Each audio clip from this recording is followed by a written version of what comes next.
السلام علیکم ورحمۃ اللہ وبرکاتہ۔ الحمدللہ رب العالمین والصلاة والسلام علی سید المرسلین، اما بعد فاعوذ باللہ من الشیطان الرجیم، بسم اللہ الرحمن الرحیم۔ درود پاک پڑھیں، اللہم صلی علی سیدنا مولانا محمد معدن الجود والکرم وعلی آل سیدنا مولانا محمد بارک وسلم، الصلاۃ والسلام علیک یا رسول اللہ صلی اللہ تعالی علیہ وسلم۔ واہ کیا مرتبہ غوث ہے بالا تیرا، واہ کیا مرتبہ غوث ہے بالا تیرا، اونچے اونچوں کے سروں سے قدم آلا تیرا۔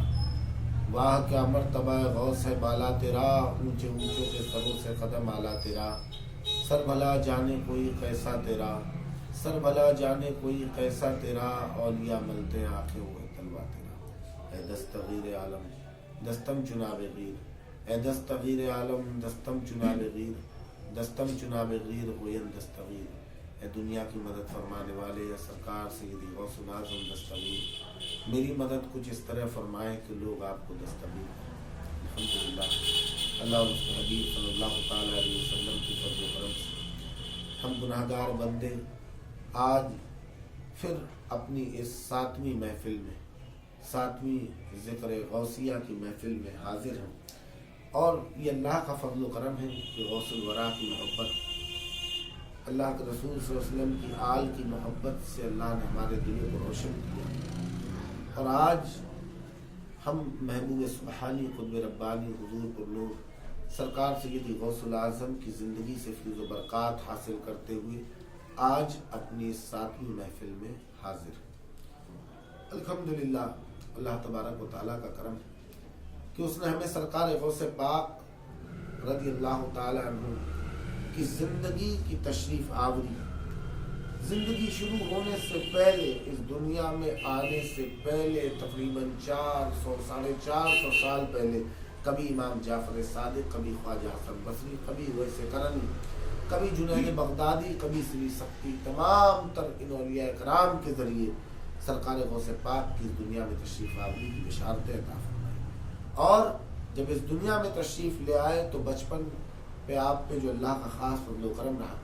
اور بچپن کی آپ کی کرامتیں اور بچپن کی آپ کی زندگی کو ہم نے جانا۔ اس کے بعد آپ جوانی میں کس طریقے سے بغداد سے کوچ کر، جیلان سے کوچ کر کے بغداد تشریف لے جاتے ہیں،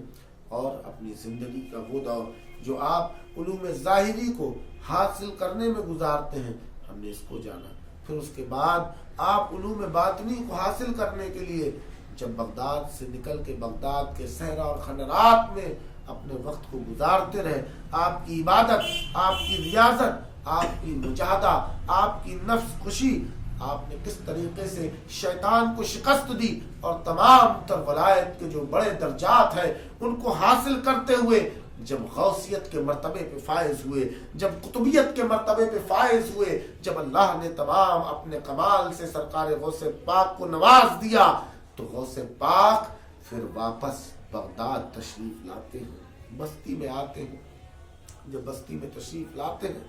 تو بستی کا حال یہ ہے کہ چاروں طرف گناہوں کے بازار گرم ہیں، چاروں طرف شیطان اپنے کھیل میں نسل انسانی کو تباہ برباد کرتا نظر آ رہا ہے، چاروں طرف بے حیائی، عریانی، بدکرداری، جھوٹ، غیبت اور مال اور نفس پرستش میں لوگ ڈوبے ہوئے ہیں۔ ایسے حالات میں جب غوث پاک نے کچھ وقت گزارا بغداد شریف کے اندر تو آپ کے دل میں بے چینی پیدا ہو گئی، گناہ چاروں طرف ہو رہے تھے، ان گناہوں کے بیچ میں ان گناہوں کو دیکھ دیکھ کے آپ کی وہ پاکیزہ روح جو بلند و بالا مقام پہ فائز ہو گئی تھی اس کو الجھن ہونے لگی۔ آپ وہاں کے حالات کو دیکھ کر گلے میں قرآن ڈال کر آپ بغداد سے باہر نکلنا شروع کر دیتے ہیں۔ جب آپ بغداد سے باہر نکل ہی رہے تھے تو اللہ تو بہتر جانتا تھا کہ اس نے عبد القادر کو اس دنیا میں کس لیے بھیجا ہے۔ ارے عبد القادر کی ذات کو اللہ نے محی الدین بنا کے بھیجا تھا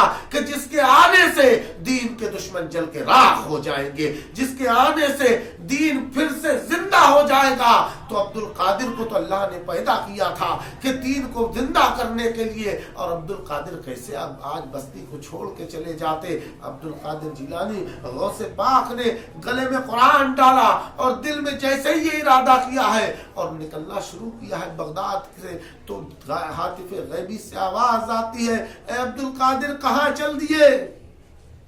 تو آپ نے جب کان میں سنا کہ عبد القادر کہاں چل دیے، تو غوث پاک فرماتے ہیں کہ میں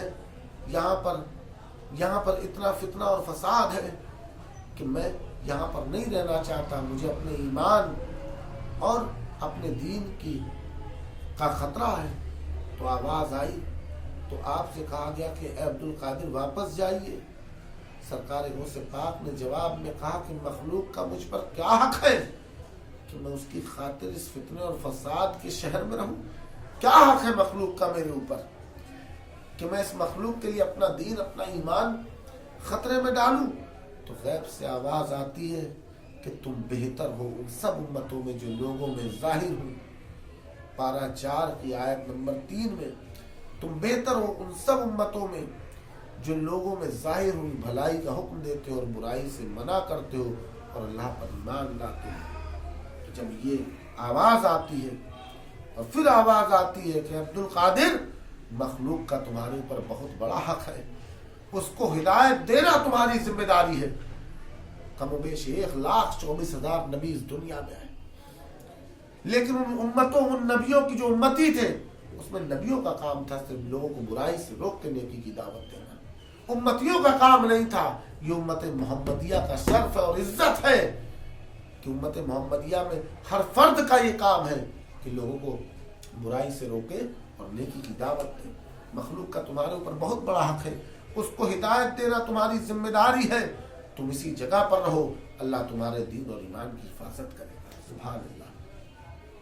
سرکار جیلانی نے اس مقدس فرمان کی اطاعت کرتے ہوئے مستقل قیام کا پکا ارادہ فرما لیا کہ اب میں بغداد سے نہیں جاؤں گا، جب میرا رب میرے دین اور ایمان کا حامی اور ناصر ہے تو عبد القادر یہیں رہیں گے، اور اطمینان قلب کے ساتھ اس وقت کا انتظار کرنے لگے کہ جب سرکار غوث پاک کی ذات سے اللہ تعالیٰ کی مخلوق عام کو فائدہ پہنچنا تھا۔ اور آخر وہ وقت قریب آیا اور غوث پاک رضی اللہ تعالیٰ عنہ